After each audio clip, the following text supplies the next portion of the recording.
Bonjour à tous, aujourd'hui nous allons travailler sur la dilution lors des TP de chimie. Mais la dilution, qu'est-ce que c'est?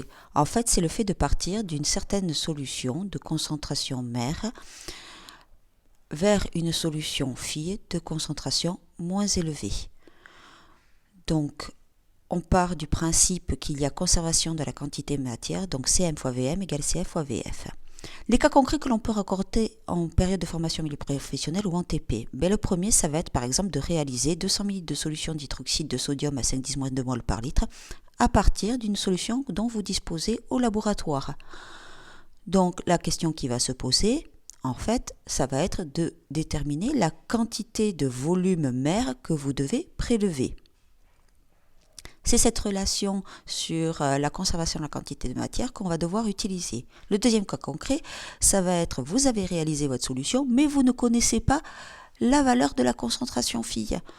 Donc, ce deuxième point, c'est toujours la loi de conservation de la quantité de matière qui va nous permettre de déterminer la valeur de cette concentration fille.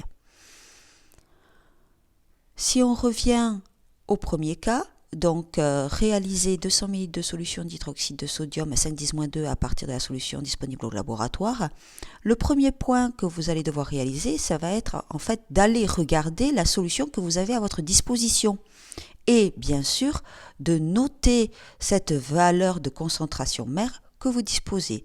Après, il va falloir rechercher dans l'énoncé de votre sujet la valeur du volume de solution fille que vous devez réaliser, VF, et rechercher également la concentration fille que vous devez réaliser, c'est-à-dire CF.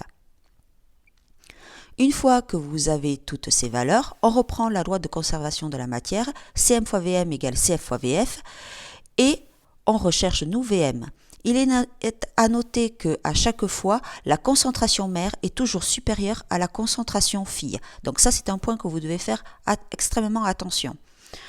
Donc si on remplace Cm fois Vm par Cf fois Vf, on obtient Vm égale 5,10-2 fois 200 divisé par 1, et on obtient donc à la fin un volume de solution mère de 10 ml. Alors je vous ai remis également là tout le protocole et la liste du matériel dont vous allez avoir besoin pour pouvoir réaliser cette dilution, parce que la verrerie est bien spécifique. Donc à partir de là, vous allez devoir prévoir deux béchers, un pour la solution mère, un pour la solution fille de stockage.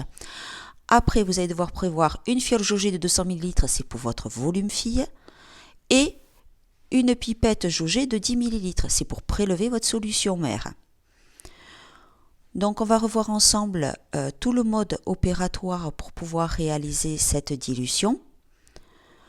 Donc dans un premier temps, vous allez nettoyer toute votre verrerie une fois à l'eau de réseau, trois fois à l'eau distillée. Vous allez prélever un petit peu de solution mère dans un bécher, noté avec votre solution mère. Vous faites attention au trait de jauge, vous arrêtez bien avec votre pipette jaugée et vous insérez ce volume dans votre fiole jaugée, en faisant attention de bien vous arrêter. Vous rajoutez un petit peu de solvant et vous homogénéisez pour pouvoir obtenir une dilution dans votre fiole jaugée aux 2 tiers.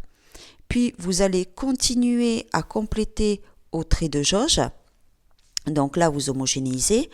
Vous allez continuer à compléter au trait de jauge en faisant bien attention que le ménisque ne dépasse pas le trait de jauge, donc en ayant bien les yeux au niveau du ménisque. Et puis en fait, vous allez après essuyer votre colle, boucher, et puis homogénéiser votre solution. Et enfin, dans le dernier temps, vous ne pouvez pas garder une solution comme ça dans une fiole jaugée, ça ne peut pas se faire puisque vous pouvez renverser votre fiole jaugée très facilement. Vous allez la transférer dans un flacon de stockage, c'est-à-dire la plupart du temps un bécher, où vous allez noter le nom de la molécule, sa concentration et aussi la date. Maintenant, si on regarde le deuxième point, calculer la valeur de la concentration de la solution fille obtenue par dilution de 50 ml d'une solution à 1 mol par litre dans un volume final. Là aussi, vous devez rechercher dans l'énoncé la concentration de la solution mère. Donc ici, ça va être 1 mol par litre. Rechercher la valeur du volume de solution fille que vous devez réaliser. Par exemple, ici, c'est 250 ml. Vous avez prélevé, vous, de solution mère 50 ml. On reprend la loi de conservation sur la matière. Attention dans ce cas-là, donc VM est toujours inférieur à VF. Donc à partir de là, on remplace la loi de conservation de la matière CM fois VM égale CF fois VF. Là ici on cherche CF, donc ça fait CM fois VM divisé par VF. On remplace par les valeurs que nous avions. Donc CF égale 1 fois 50 divisé par 250. Et on obtient donc ainsi une concentration phi qui va être de 2,10-1 mol par litre. J'espère que cette vidéo vous a servi et je vous dis à très bientôt. Au revoir.